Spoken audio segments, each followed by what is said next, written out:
Olá, sentinelas da penumbra. Hoje, 3 relatos que têm algo em comum. A herança, mas não se trata de dinheiro, terras ou bens que trazem conforto.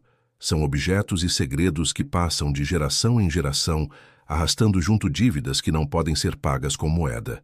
Um medalhão que guarda mais do que lembranças. Um mapa que revela ossos que nunca deveriam ser desenterrados. E uma caixa que talvez nunca devesse ser aberta. Apague as luzes, ajuste o fone. Bem-vindos ao Vozes no Vazio. Vozes no Vazio. Histórias e relatos sombrios. Em uma fazenda isolada no interior do Paraná, Clara herdou mais que terras. Herdou um mal que o solo seco guardava há gerações. A propriedade ficava perdida entre colinas onduladas, com o vento frio do outono sussurrando nos pinheiros altos e o cheiro de terra úmida subindo após as chuvas. Era outubro de 2024, quando as folhas amarelavam e o silêncio da fazenda era quebrado só pelo canto distante de gaviões. Eu, Clara, de 32 anos, voltava para a casa da infância após a morte da avó, a velha Dona Elvira, que deixou tudo para mim num testamento rabiscado à mão, com letra trêmula e manchas de tinta que pareciam sangue seco. A fazenda era um labirinto de galpões enferrujados e um casarão de madeira com telhado inclinado, onde as sombras dançavam nas paredes, como fantasmas presos entre as vigas. Os corredores longos ecoavam meus passos, e cada tábua do assoalho gemia sob meu peso, como se a casa inteira fosse um organismo vivo. Mas naquela primeira noite, algo me chamou. E o que encontrei nas páginas amareladas ainda me assombra.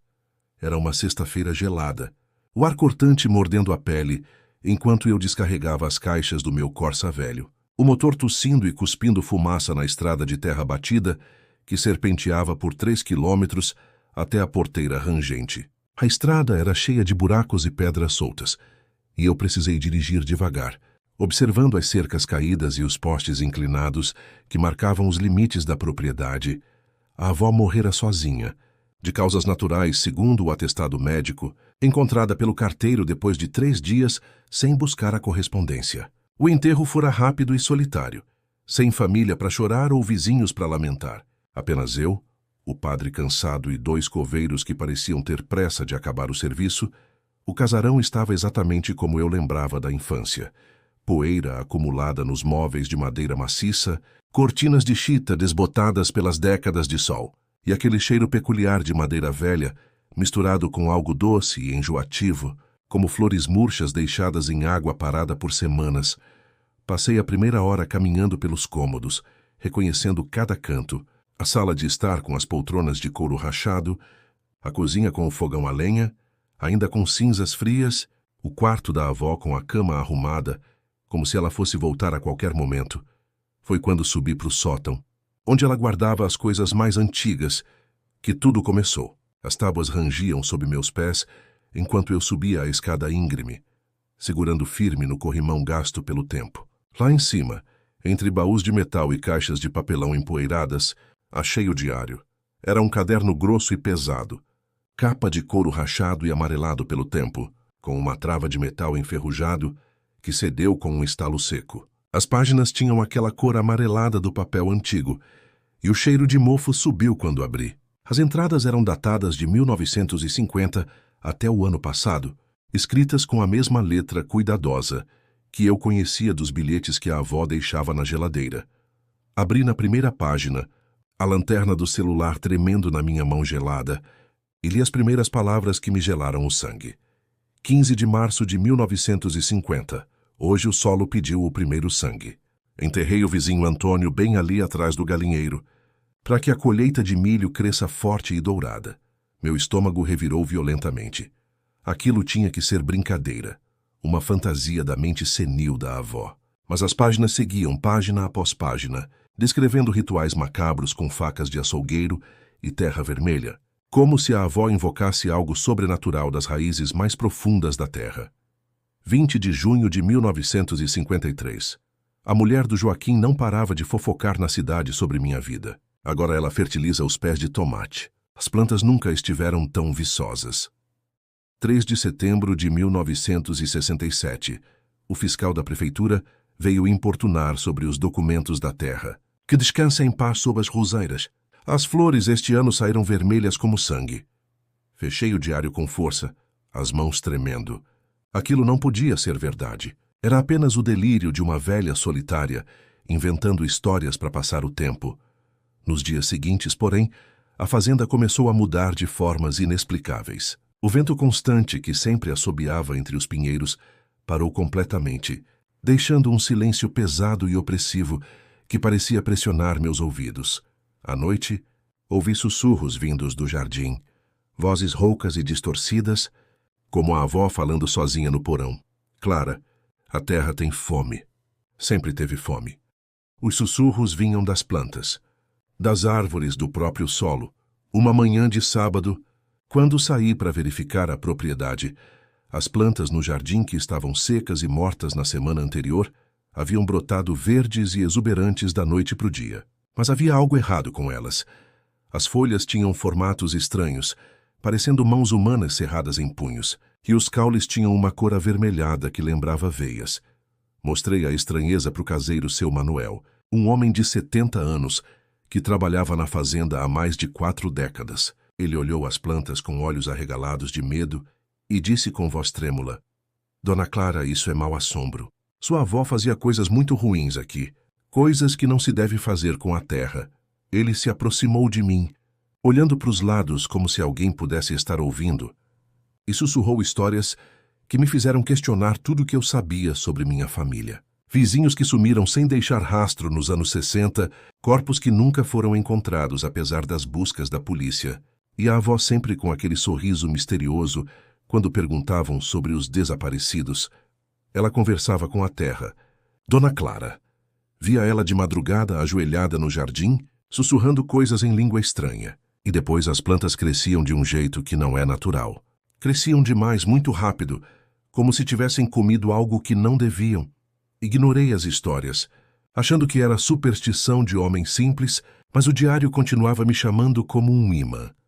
As páginas viravam sozinhas quando eu não estava olhando, e uma manhã encontrei uma entrada nova, escrita com minha própria letra, uma caligrafia que eu não lembrava de ter feito. Clara, 2h15 da madrugada. Agora é sua vez de alimentar a terra.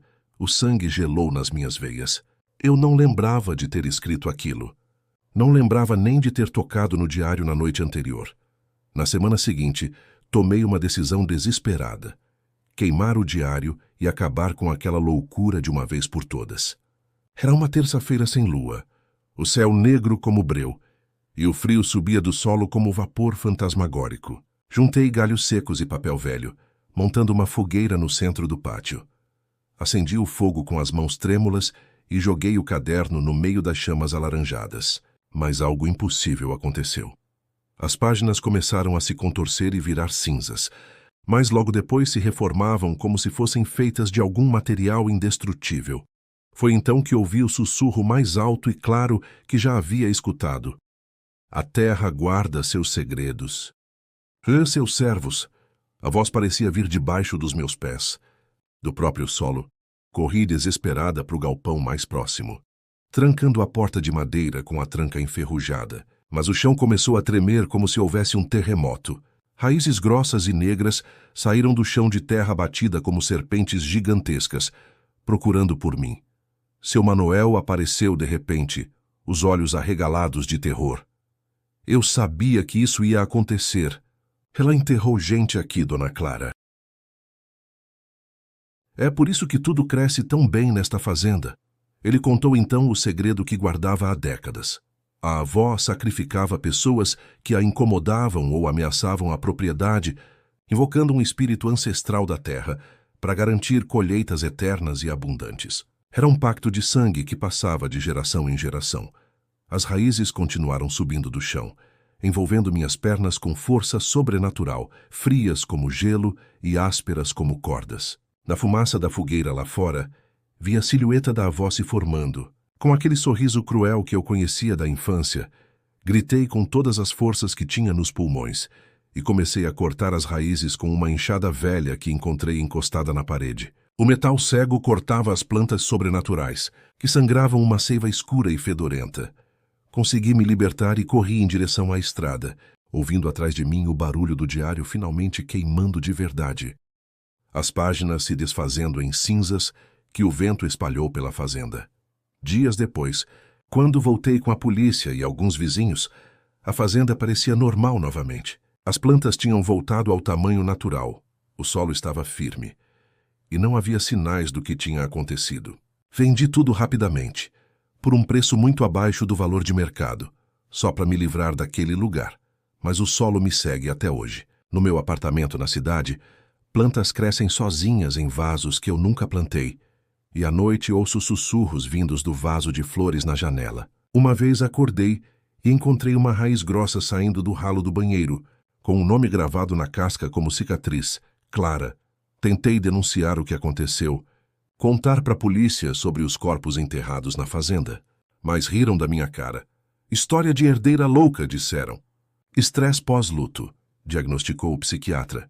Mas eu sei que o espírito que a avó invocou ainda quer mais sangue, mais sacrifícios para alimentar suas raízes famintas. E sei que, não importa para onde eu fuja, a terra sempre vai me encontrar.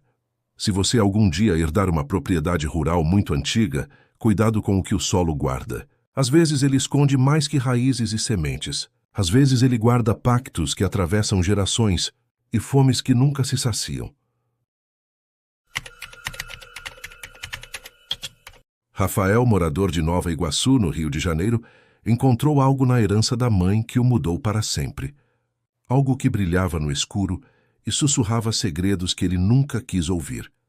O apartamento ficava num condomínio modesto da Baixada Fluminense, no terceiro andar de um prédio de 5 pavimentos, construído nos anos 80. As paredes finas como papel deixavam passar todos os sons dos vizinhos. O choro de bebês, discussões de casais, o volume alto da televisão do apartamento ao lado, o ar úmido típico da região nunca secava completamente, criando aquela sensação pegajosa na pele que grudava nas roupas e deixava um cheiro de mofo constante nos cantos mais escuros. Era julho de 2024, o inverno carioca trazendo chuvas intermitentes que alagavam as ruas mal drenadas do bairro e o som assustador de trovões ecoando pelas madrugadas. Os relâmpagos iluminavam as janelas do prédio em flashes brancos e fantasmagóricos. Eu, Rafael, de 31 anos, analista de sistemas desempregado, voltava para aquele lugar sufocante após a morte súbita da minha mãe, Dona Teresa, de 58 anos, que deixou tudo para mim num testamento simples, escrito com letra trêmula numa folha de caderno comum. O apartamento era um labirinto apertado de móveis antigos herdados da minha avó, caixas de papelão empilhadas até o teto, com relíquias que ninguém sabia mais para que serviam, e aquele cheiro inconfundível de perfume floral barato, misturado com o odor de madeira velha que impregnava as cortinas de tecido sintético. Mas naquela primeira limpeza, quando comecei a revirar os pertences dela, algo me chamou de forma irresistível, e o que vi refletido no medalhão ainda me assombra todas as noites. Era uma quarta-feira chuvosa, a chuva fina e persistente batendo nas janelas gradeadas como dedos impacientes, enquanto eu descarregava as caixas de papelão do elevador apertado e barulhento, o motor antigo gemendo e protestando como se fosse desmontar a qualquer momento. A mãe morrera sozinha num sábado de manhã, de causas cardíacas, segundo o atestado de óbito que o médico do SUS assinou sem muita investigação. O enterro fora pequeno e melancólico.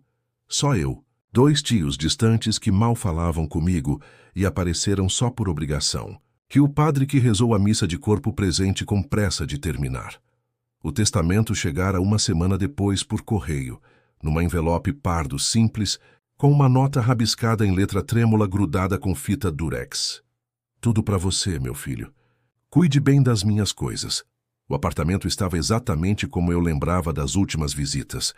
Poeira acumulada nos móveis de madeira escura que ela nunca deixava ninguém limpar direito. Cortinas desbotadas de cor indefinida que filtravam a luz cinzenta da tarde. E aquele cheiro característico de perfume floral barato, misturado com algo vagamente metálico, que sempre me incomodou. Como o cheiro de moedas velhas ou sangue ressecado, passei a primeira hora andando pelos cômodos pequenos e apertados, reconhecendo cada canto, cada móvel, cada objeto que fazia parte das minhas lembranças de infância. A sala de estar com o sofá de plástico marrom, que grudava na pele no verão, a cozinha minúscula, com a geladeira velha que fazia um barulho constante, a mesa de fórmica riscada onde fazíamos as refeições em silêncio. Foi quando subi para o quarto dela, o cômodo que sempre foi proibido para mim quando criança, onde ela guardava as joias poucas e simples que possuía, numa caixinha de veludo vermelho desbotado, que encontrei o medalhão. Era um pingente de prata escurecida pelo tempo. Formato oval com cerca de 3 centímetros de altura, preso a uma corrente fina, que tilintava suavemente quando balançava. Não era nada valioso. Apenas uma bijuteria antiga que ela usava nas poucas ocasiões especiais que se lembrava. Peguei o medalhão com as mãos, trêmulas, e consegui abrir a pequena trava lateral que estava um pouco emperrada pela umidade. Dentro, como esperado, havia uma foto minha de quando eu tinha uns 8 anos de idade. Ao lado dela, os dois sorrindo forçadamente para o fotógrafo, numa daquelas fotos 3x4 que se tirava no centro da cidade.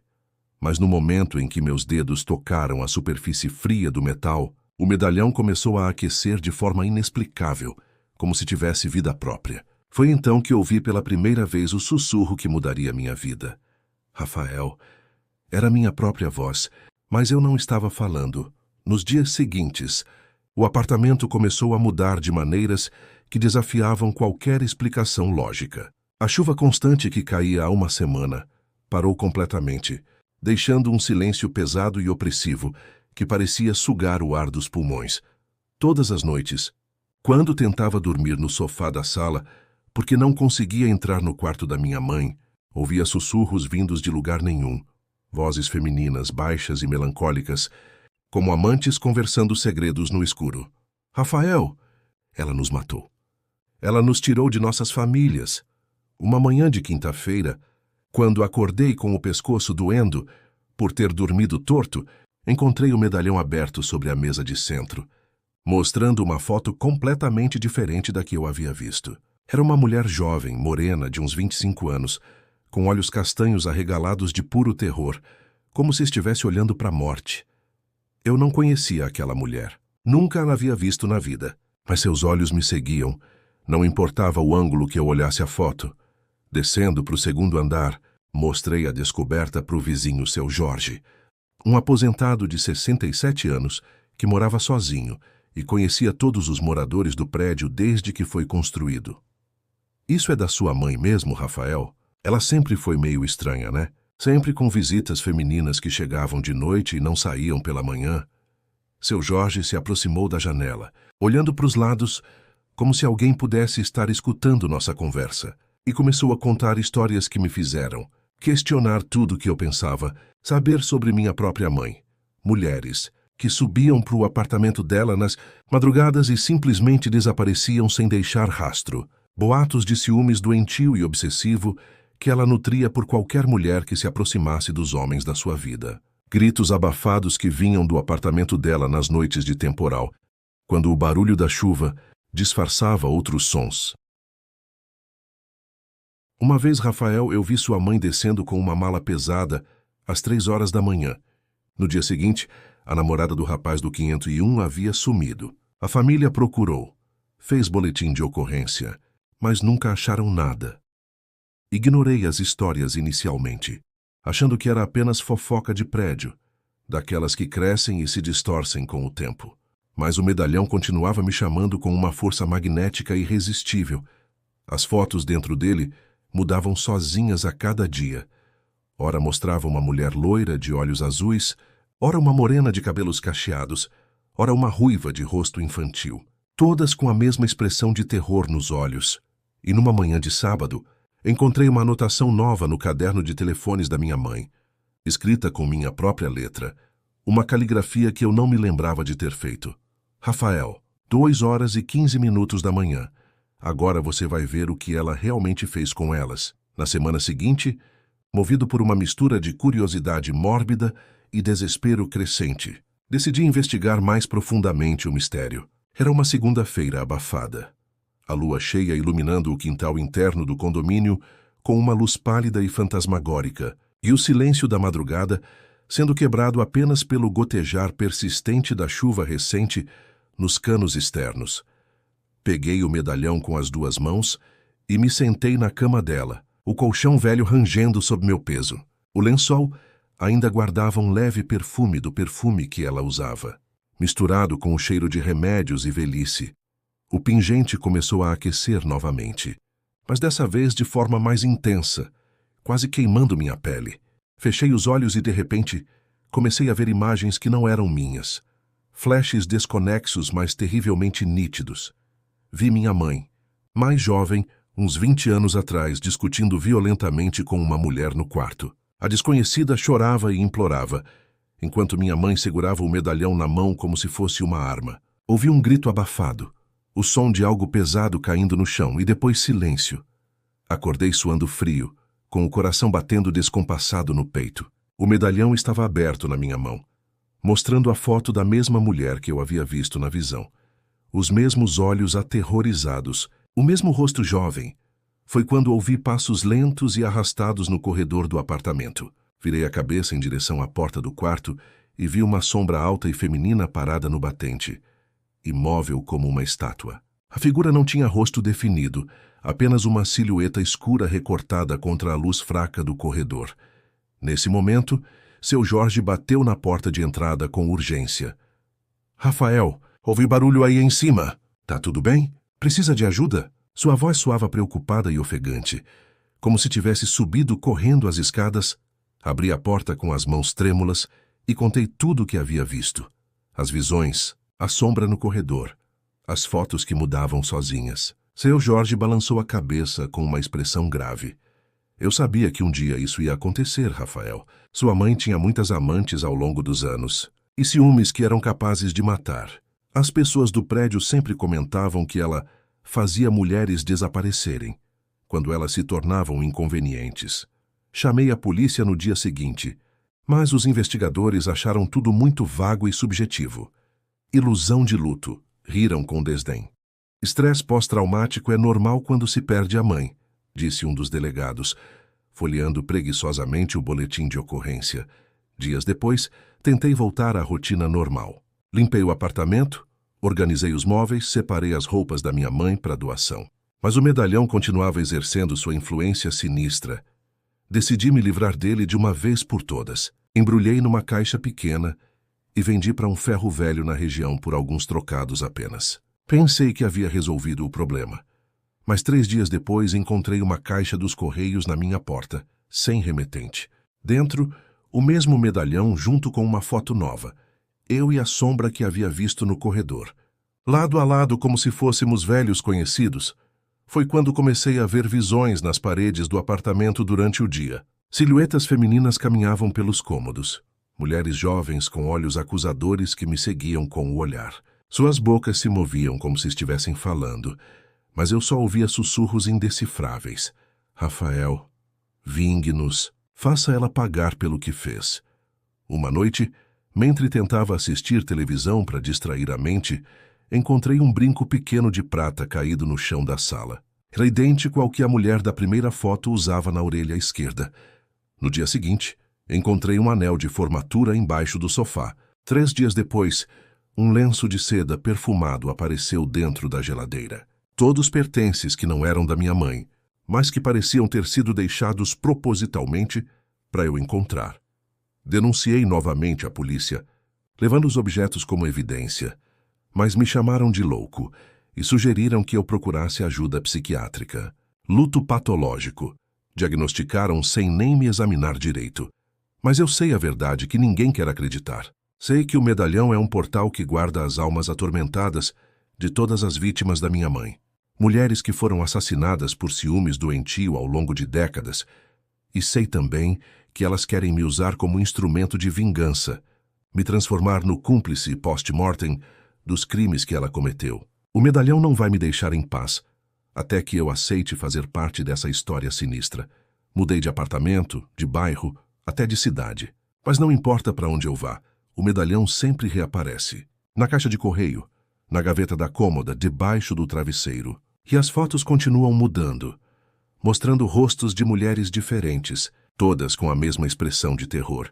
Se você algum dia herdar joias antigas de parentes que tiveram vidas misteriosas, cuidado com o que elas podem guardar. Às vezes o brilho do metal esconde mais que ouro e prata. Às vezes esconde almas que nunca encontraram paz e querem arrastar você junto para a escuridão.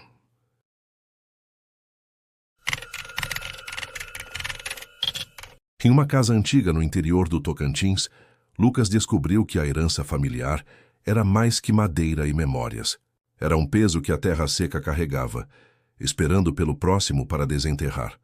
O lugar ficava perdido entre palmeiras altas e imponentes e rios intermitentes que secavam na estiagem, com o calor escaldante do dia, dando lugar a noites surpreendentemente frias, onde o silêncio era quebrado. Só pelo coachar melancólico de sapos distantes e pelo uivar ocasional de lobos-guará, era novembro de 2024, quando a seca severa rachava o solo em padrões geométricos e o vento constante levantava nuvens de poeira vermelha, fina como sangue pulverizado, cobrindo tudo com uma camada avermelhada que grudava na pele e nos pulmões. Eu, Lucas, de 35 anos, engenheiro civil desempregado há 6 meses, voltava para casa do avô após sua morte inesperada. O velho seu Geraldo, de 78 anos, que deixou tudo para mim num testamento sussurrado no leito de morte, para o médico rural que veio de Palmas fazer a constatação do óbito. Casa era um casarão imponente de taipa, com mais de um século de idade. Telhado de palha renovado a cada 3 anos. Paredes grossas que rangiam ameaçadoramente com o vento forte e um porão subterrâneo que ninguém abria há mais de 2 décadas, com um cadeado enferrujado que pendia da porta de madeira como um segredo enterrado. Mas naquela primeira escavação no quintal, quando decidi investigar uns buracos estranhos que chamaram minha atenção, algo me chamou de forma irresistível. E o que encontrei nas profundezas da Terra Vermelha ainda me assombra todas as noites. Era uma terça-feira sufocante. O sol ardente de meio-dia, cozinhando a terra ressecada, enquanto eu descarregava as ferramentas pesadas do meu Jeep Troller velho, o motor diesel tossindo e cuspindo fumaça preta na estrada de chão batido, que serpenteava por 5 quilômetros tortuosos até a porteira enferrujada. A estrada era um verdadeiro calvário, cheia de sulcos profundos, cavados pelas chuvas torrenciais do ano anterior, e pedras soltas que balançavam o carro violentamente. Eu precisei dirigir devagar, no máximo 20 km por hora, observando com atenção as cercas caídas de arame farpado e os postes elétricos inclinados que marcavam os limites mal definidos da propriedade abandonada há anos. Avô morrera sozinho numa manhã de domingo, encontrado pelo carteiro 3 dias depois, quando a correspondência acumulou na caixa. Segundo o médico rural que percorreu 40 quilômetros para fazer a constatação, foi um mal súbito, provavelmente infarto fulminante. O enterro fora simples e melancólico, sem choro ou velório prolongado, só eu e uns 4 primos distantes que apareceram por obrigação familiar, trocando olhares desconfortáveis e sussurros no cemitério empoeirado da cidade vizinha. O testamento viera de forma verbal, repetido pelo próprio médico que ouviu as últimas palavras do velho. Tudo pro neto Lucas. Cuide bem da terra, ela tem seus segredos. Na época, achei apenas um delírio de moribundo.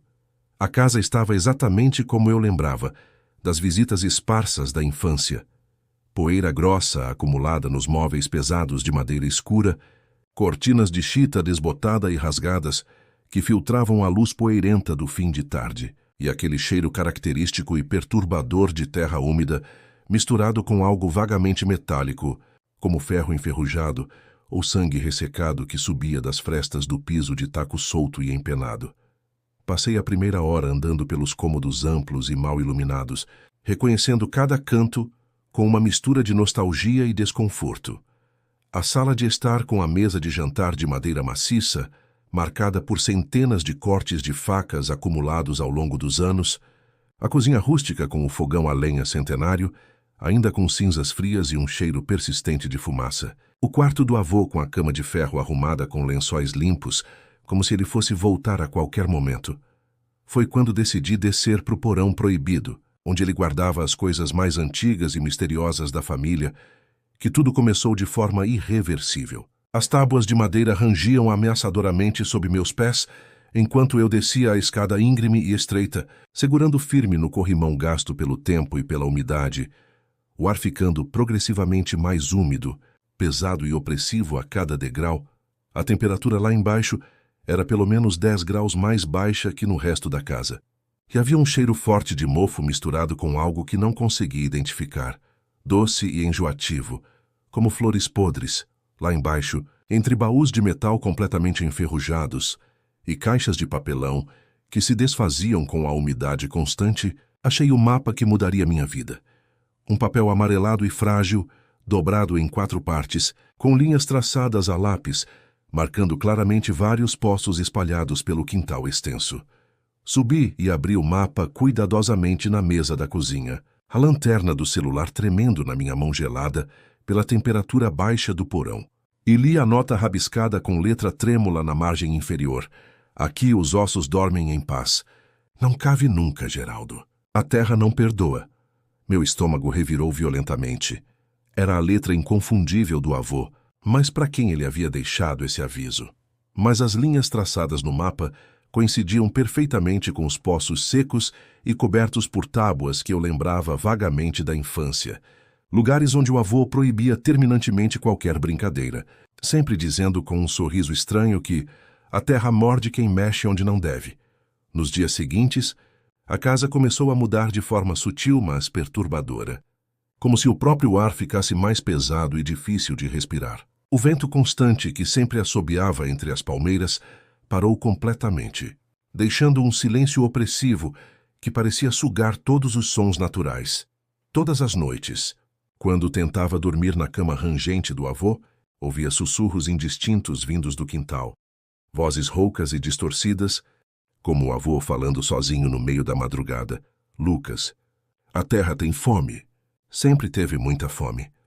Os sussurros pareciam vir debaixo do chão, das próprias raízes. Uma manhã de quarta-feira, movido por uma curiosidade mórbida que eu não conseguia controlar, decidi arar uma pequena parte do quintal com a enxada velha e pesada que encontrei no galpão. O solo estava surpreendentemente macio apesar da seca, como se tivesse sido cavado recentemente. No terceiro golpe, a terra cedeu completamente, e a lâmina da enxada bateu em algo extremamente duro, com um som seco e oco. Cavei com as mãos trêmulas e encontrei ossos, brancos como marfim, claramente humanos, com marcas profundas de corte como se tivessem sido serrados metodicamente. Um crânio completo me encarava com as órbitas vazias. Meu sangue gelou nas veias, as mãos suando copiosamente no cabo da ferramenta.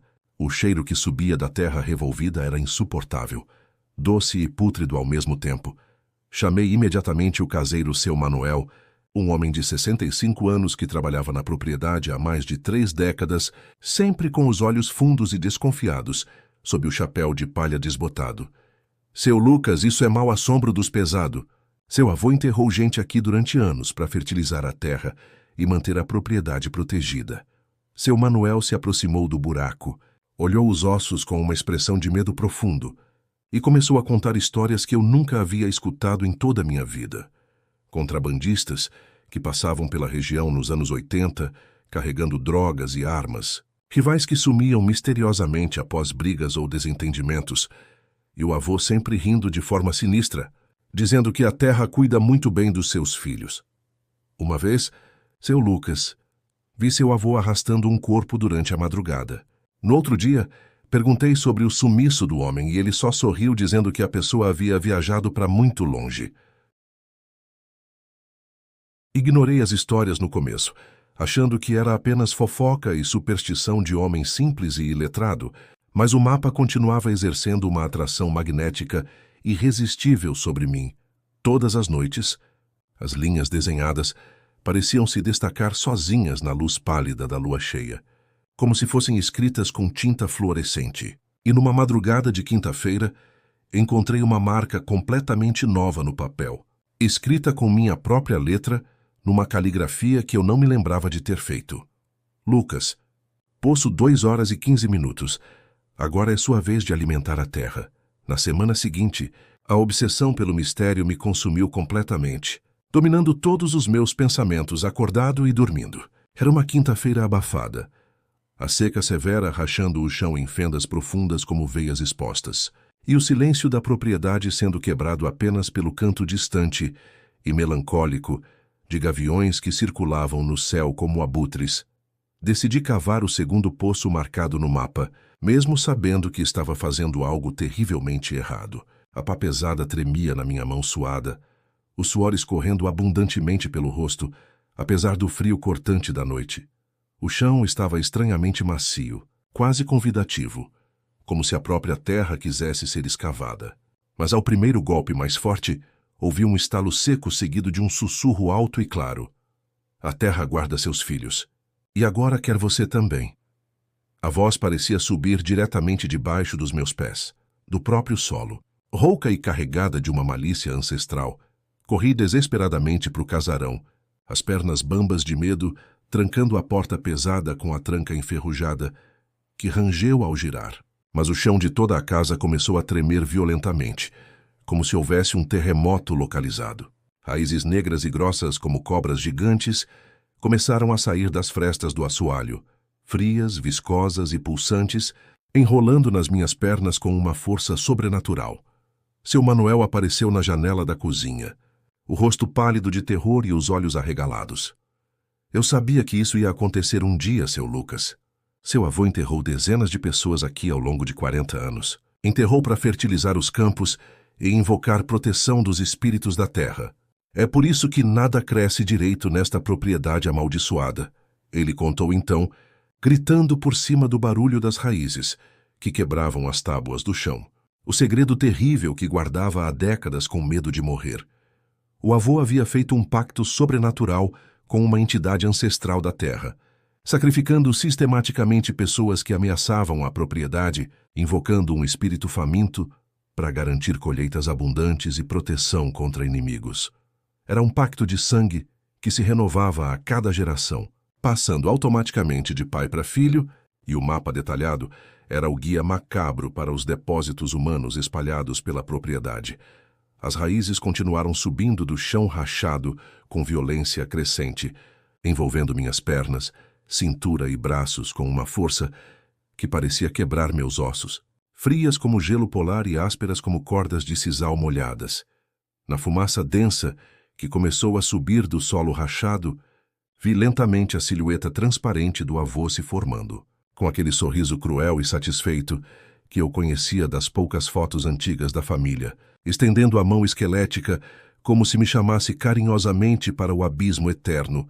Gritei com todas as forças que tinha nos pulmões, um grito que rasgou minha garganta, e comecei a cortar desesperadamente as raízes com a pá que eu ainda segurava com força. O metal cego cortando as plantas sobrenaturais que sangravam uma seiva escura, viscosa e fedorenta como petróleo podre, misturado com sangue coagulado.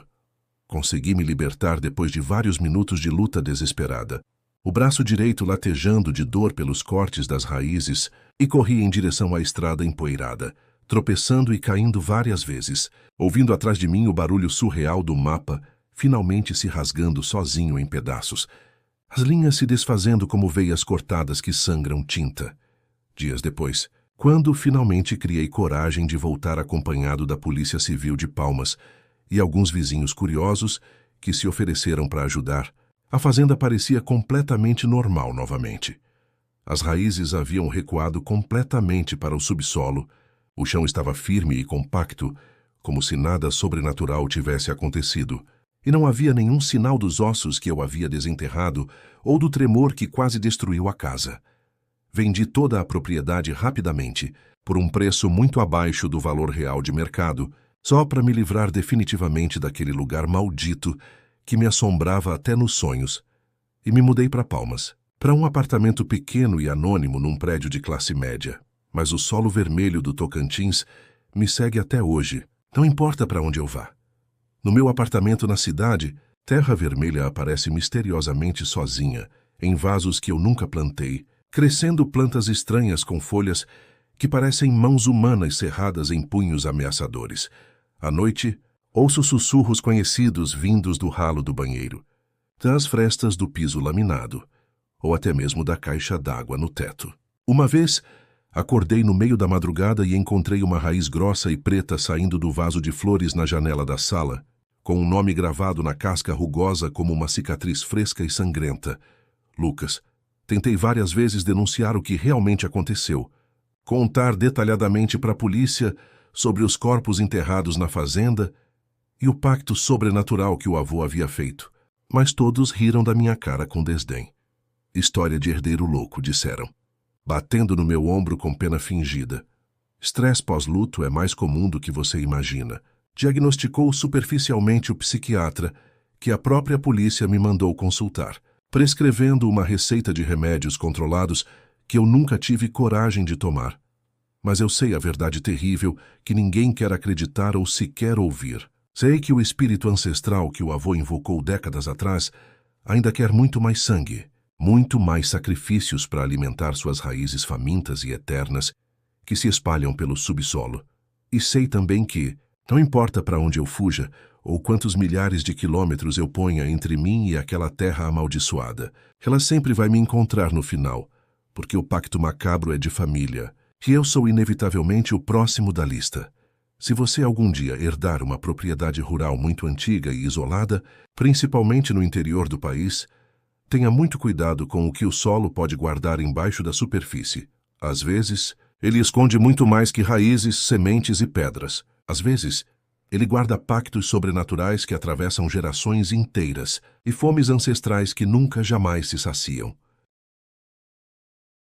Se você sobreviveu a este relato e deseja ouvir outras histórias que habitam a penumbra da realidade, inscreva-se no canal e ative o sino do medo. Há muitas outras portas para serem abertas na escuridão.